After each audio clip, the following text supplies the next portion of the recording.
Hi everybody. We're going to cut a couple logs this morning. This one is called Up North for Men. It's a wonderful spicy fragrance. Our guys seem to like it. I tried a little different color combination this time. I think I like it better than any I've ever done. The top is a bit bold, but I like it that way too.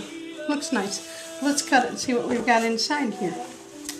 What I used for this is just a traditional lye recipe. No fancy schmancy anything. But I did use red Aussie clay for the brownish, reddish. And I used activated charcoal for the black. And I used a little bit of neon yellow for the yellow, but I did soften it a little bit. Believe it or not, yes, that's softened. I softened the neon yellow with a little bit of titanium dioxide. Well, that's interesting. Okay. Kind of subtle for the first cut. I love the end of it though, that's cool. Okay, we'll see what we end up with here.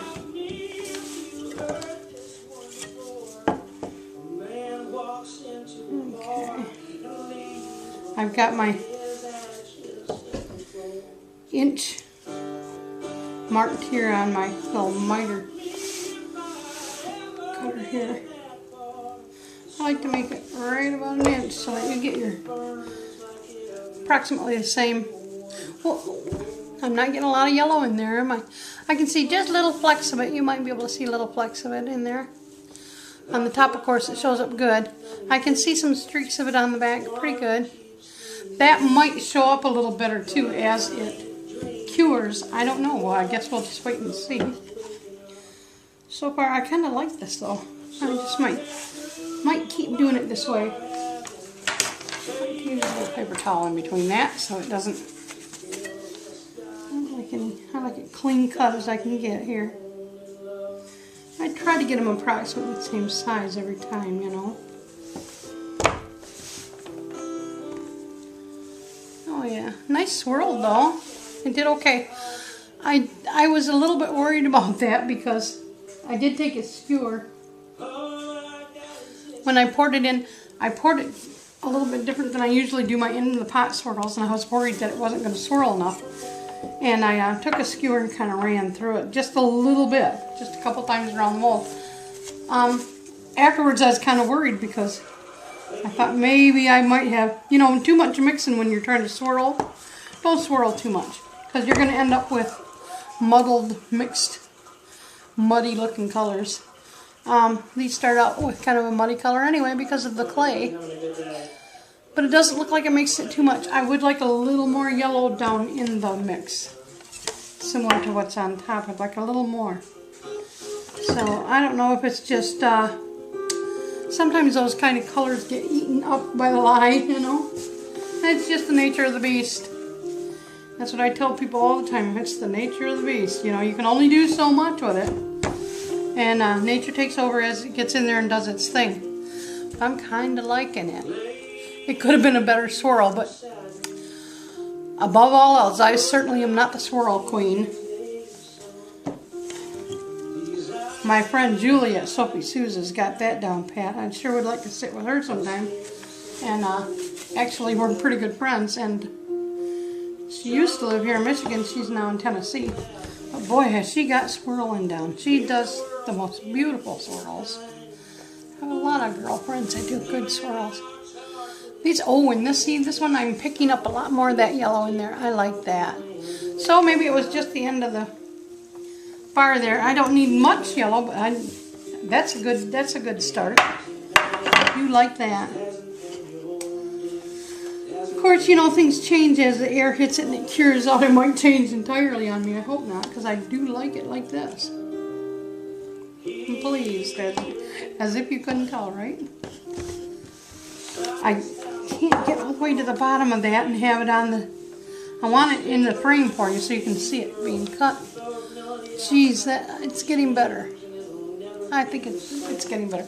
Always does when you do a swirl. Always looks better towards the middle. You know, the ends get kind of left out of the group sometimes.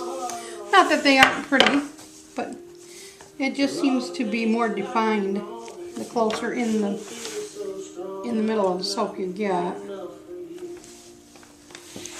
I should have something to lift this. It'd be easier, I think. There. Very nice. Very nice. Them will look great with a heart pressed into them.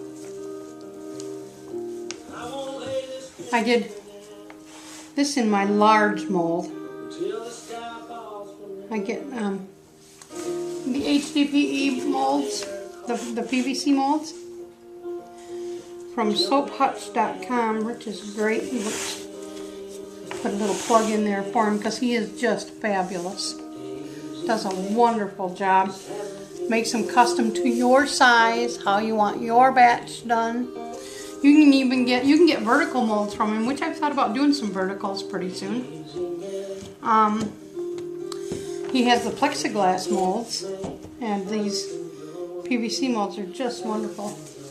I got tired of lining my molds with butcher paper. My husband made some fabulous wooden molds that worked for many, many years and still would. I still got them in the barn, and in case I ever need them. And he did a fabulous job on those. I really, really love them. Wood insulates very well. So if you're one of the soapers that like to wrap up your molds afterwards in towels or blankets or such and let it insulate that way, wood molds are so good for that because they just transfer that heat and insulate so well.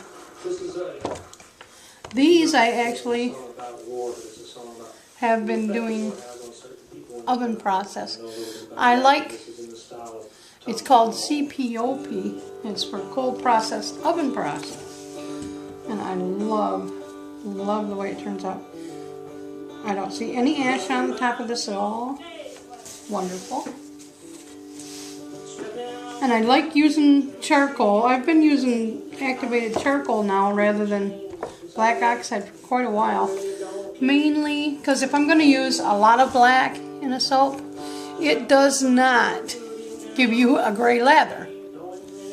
You get your nice white lather. Of course, you know, this one might not have a white lather because I do have the red Aussie clay in here. And that will give us off a little tinge of color. So it might be a muted beige or even into a brown lather that does not stain or stick to anything. It washes clear. It's just beautiful. I have a lot of soaps that do that, and I tend to try to keep that from happening. And all of my customers are always telling me, "Why do you worry about that so much? We love it. We don't care." But you know, soap makers, like anything, painters or anybody, we're just perfectionists. You know, you want it right, and you want your customers happy. My customers are happy, so I should be chilling out and just enjoying the ride, but not me.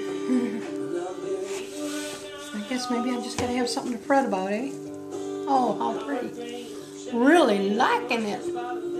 I didn't pour great big spots into mine because I do an in the pot swirl where you put, for those of you that don't know, where you have your soap base and you take out a percentage of it and put it in plastic cups or paper cups or whatever you might be using for containers, and put your oxides or your pigments or whatever you're using for color in there, just a little bit, and with some of the oil from the batch is what I use.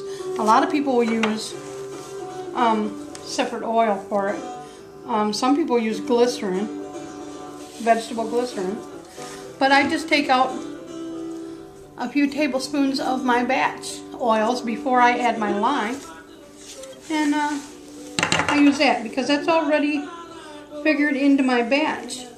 So I'm not adding anything to it. I'm not taking away anything because it's getting added back in. There's the end sliver. Cool. Like the end sliver. That's pretty. Well, I'm so pleased. I hope you guys like this one. It'll be available in a few weeks. Actually, with the oven process, the oven process really accelerates the time that you can put your soap out. So it's really a couple weeks out because it's already soap. Oven process is like hot process. It's already soap. You don't have to wait terribly long, but I do wait a period of time because I do like a good cure on my soaps. And they're still soft, you know.